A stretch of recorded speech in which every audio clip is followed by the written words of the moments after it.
नमस्कार दोस्तों, आप सभी को बहुत बहुत स्वागत है आपके अपने YouTube channel business education point पर। जैसा कि आप सभी को विदित होगा कि 24 अप्रैल से 29 अप्रैल के मध्य मुख्य परीक्षा का आयोजन किया जाना है। उसी को ध्यान में रखकर हमने आज का वीडियो बनाया है, जिसमें आपको आंसर राइटिंग स्ट्रेटजी साथ ही साथ अन्य प्रमुख जानकारियाँ प्राप्त होंगी। आज का जो वीडियो है MPPSC मेंस मुख्य परीक्षा पेपर 2 राजनीतिक विचारक यूनिट 4 की जो आपके लिए हम कंटेंट लाए हैं, जिसमें आप 3 मार्कर 5 मार्कर 11 मार्कर प्रश्नों को देखेंगे और आप मात्र 70 रुपये में हमारे नोट्स प्राप्त कर सकते हैं। डिस्क्रिप्शन बॉक्स में जाकर इंस्टामोजो की लिंक है, जो हमारा कॉन्टैक्ट नंबर 7067923410 पर जाकर संपर्क कर सकते हैं। भारतीय राजनीतिक विचारक में सर्वप्रथम है कौटिल्य। कौटिल्य का वास्तविक नाम क्या था, तो हम आपको बता दें कि जो कौटिल्य हैं इनका आपने सभी ने किसी न किसी माध्यम से नाम सुना होगा। तो कौटिल्य का वास्तविक नाम विष्णुगुप्त था। तक्षशिला पाटलिपुत्र के विख्यात शिक्षक एवं मौर्य साम्राज्य के प्रधानमंत्री विचारक थे। कौटिल्य रचनाएं हैं इनकी अर्थशास्त्र, नीतिशास्त्र, कामशास्त्र आदि कौटिल्य की प्रमुख रचनाएं हैं। इन्होंने प्रमुख सिद्धांत दिए हैं राज्य का सप्तांग सिद्धांत, राजनीति, नैतिकता, पृथक्करण का सिद्धांत। तो कौटिल्य का वास्तविक नाम विष्णुगुप्त था। तक्षशिला पाटलिपुत्र के विख्यात शिक्षक एवं मौर्य साम्राज्य के प्रधानमंत्री एवं विचारक है कौटिल्य। और इनकी जो प्रमुख रचनाएं हैं वह हैं अर्थशास्त्र, नीतिशास्त्र, कामशास्त्र आदि। प्रमुख सिद्धांत दिए हैं राज्य का सप्तांग सिद्धांत, राजनीति, नैतिकता, पृथक्करण का सिद्धांत। अब बात यदि अर्थशास्त्र की जाए तो अर्थशास्त्र पुस्तक मूलतः राजनीति शास्त्र की है। रचयिता इसके आचार्य चाणक्य हैं और जो आचार्य चाणक्य है वह अर्थशास्त्र के रचयिता हैं। यह रचना गद्य व पद्य दोनों में लिखी गई है। इसमें 15 अधिकरण, 150 अध्याय व 180 प्रकरण हैं। कौटिल्य ने अर्थशास्त्र को किन 4 विधाओं का उल्लेख किया है, तो अनवीक्षिका, अध्यात्म या दर्शन, त्रयी, धर्म अधर्म वेदों का ज्ञान, इसको त्रयी कहते हैं। वारणा, कृषि, पशुपालन, वाणिज्य और दंड नीति शासन कला के अंतर्गत दंड नीति आती है। तो इस प्रकार से कौटिल्य के बारे में जाना, अर्थशास्त्र के बारे में जाना। कौटिल्य ने धर्मशास्त्र की किन 4 विधाओं का उल्लेख किया है, तो अनवीक्षिका, अध्यात्म या दर्शन, त्रयी, धर्म अधर्म वेदों का ज्ञान, वारणा जो है वह कृषि, पशुपालन, वाणिज्य, दंड नीति शासन कला के अंतर्गत आता है।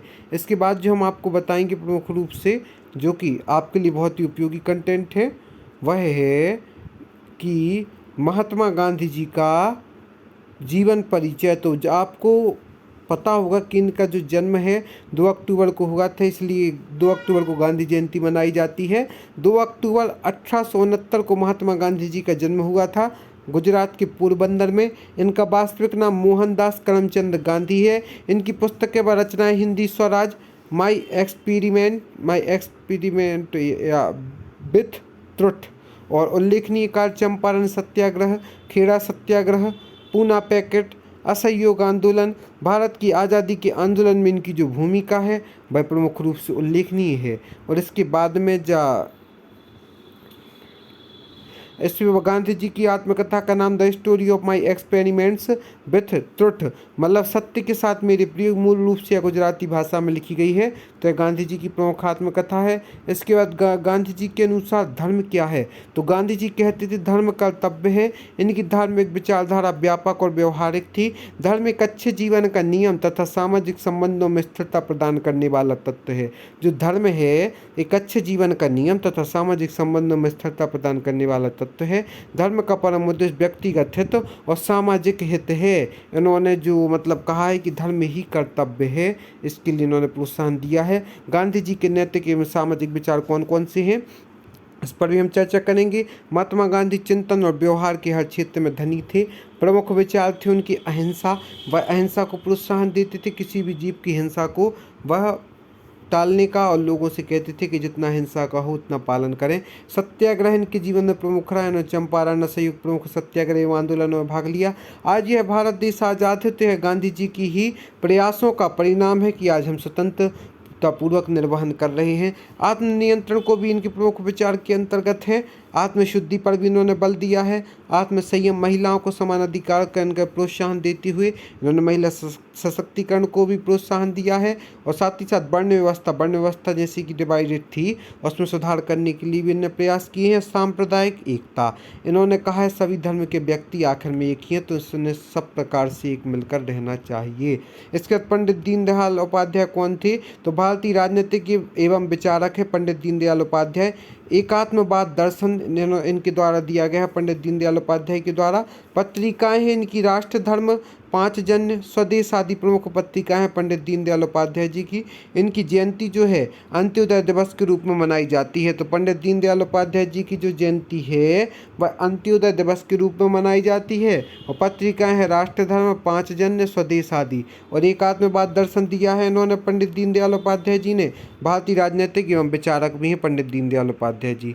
कौटिल्य के अनुसार राजदूत कौन होते हैं? तो राजदूत राष्ट्र की नीतियों, नियमों एवं को दूसरे राष्ट्रों तक पहुंचाने वाला वाहक राजदूत होता है।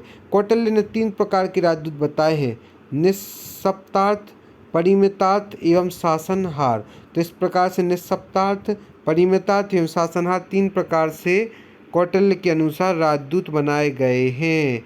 इसके बाद जो है प्रमुख रूप से देखा जाए तो गांधी जी द्वारा बताए गए 11 वचन या एकादश व्रत कौन कौन से हैं? गांधी जी ने 11 वचन एकादश बताए थे। सबसे पहला तो इसमें है सत्य, हमें हमेशा सत्य बोलना चाहिए। दूसरा है अहिंसा, हिंसा से बचना चाहिए। तीसरा है सत्याग्रह, सत्य के साथ ही यदि हम किसी के साथ आग्रह करते हैं, अपनी बात रखते हैं, अपनी अधिकारों के लिए सत्याग्रह आदि करते हैं तो वह उचित है। ब्रह्मचर्य का पालन करना चाहिए। वाणी पर नियंत्रण रखना चाहिए। राजनीति का धार्मिक प्रयोग करना चाहिए। अस्पृश्यता का निवारण, गांधी जी ने वर्ण व्यवस्था का पुरजोर विरोध किया। जो अस्पृश्यता फैली हुई है समाज में उसका भी उन्होंने विरोध किया। उन्होंने कहा सभी व्यक्ति एक हैं। निर्भीकता होनी चाहिए, हमें किसी भी प्रकार का भय नहीं होना चाहिए। स्वदेशी चीज़ों को प्रोत्साहन देना चाहिए। स्वदेशी चीज़ों को प्रोत्साहन देने के साथ साथ स्वावलंबन के महत्व को भी उन्होंने गांधी जी ने समझाया है। शारीरिक श्रम को भी महत्व दिया है कि हमें शारीरिक श्रम से कभी बचना नहीं चाहिए एवं चोरी नहीं करनी चाहिए। तो इस प्रकार से गांधी जी ने सत्य, अहिंसा, सत्याग्रह, ब्रह्मचर्य, वाणी पर नियंत्रण, राजनीति का धार्मिक प्रयोग, अस्पृश्यता का निवारण, निर्भीकता, स्वदेशीपना एवं शारीरिक श्रम, चोरी न करना आदि को प्रोत्साहन दिया है। अब बात आती है कि हिंद स्वराज क्या है? यह 3 मार्कर में पूछा जा सकता है। तो आप यदि ये 3 लाइनें लिखते हैं तो आपको तीनों नंबर मिलेंगे। तो इस प्रकार से आप 3 मार्कर के हिसाब से, 5 मार्कर के हिसाब से, 11 मार्कर के हिसाब से आपको कैसा लिखना है वह आपको हमारे इस वीडियो में प्राप्त होगा। चलिए देखते हैं आगे क्या क्या विषय है, उसको भी हम दृष्टिगोचर। महात्मा गांधी द्वारा लिखी हुई पुस्तक है हिंद स्वराज, 1909 में लिखी गई थी। उन्होंने इसमें भारत की तत्कालीन दुर्दशा तथा भावी भारत की कल्पना की है। महात्मा गांधी द्वारा लिखी गई पुस्तक हिंद स्वराज, एक बात हो गई क्लियर। दूसरा 1909 में लिखी गई है। तीसरा उन्होंने इसमें भारत की तत्कालीन दुर्दशा तथा भावी भविष्य की भारत की कल्पना की है। इसके बाद में जो है महात्मा गांधी के प्रमुख विचारों आदि के बारे में जो यहाँ पर दर्शन के बारे में बताया गया है। उसके बाद नेहरू जी के विचार भी आपको हमारे इस PDF में देखने को मिलेंगे। आज ही आप परचेस कर सकते हैं। इसके बाद इनकी समानताएं जो हैं वह भी यहाँ पर आपको दृष्टिगोचर होंगी। साथ ही साथ अन्य कंटेंट जो है, समाजवाद की स्थापना हेतु जयप्रकाश के प्रमुख सुझाव को बताइए। तो भूमि कर कम करना जो इनका प्रमुख सुझाव था। सामूहिक खेती करना, उद्योगों का राष्ट्रीयकरण, राज्यों द्वारा उद्योग स्थापित करना समाजवाद की स्थापना हेतु जयप्रकाश के प्रमुख सुझाव बताए थे। लोकतंत्र को भ्रष्ट होने से रोकने के लिए प्रमुख सुझाव क्या थे जयप्रकाश जी के अनुसार? तो सशक्त विरोधी दल होना चाहिए सर्वप्रथम। तो यदि सशक्त विरोधी होंगे तभी वह शासन अपनी व्यवस्थित रूप से काम करेगा और उन्हें भय होगा कि हमारा जो विपक्ष है वह सशक्त है तो वह अपने निश्चित रूप से अच्छे काम करेंगे। निर्दलीय लोकतंत्र होना चाहिए। निर्वाचनों का राष्ट्रीयकरण होना चाहिए। विकेंद्रीकरण होना चाहिए। चलित मतदान केंद्र की व्यवस्था होनी चाहिए।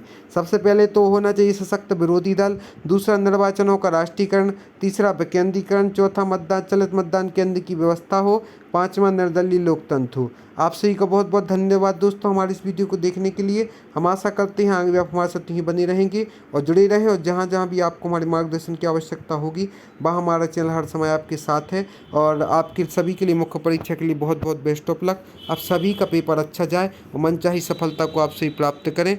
धन्यवाद।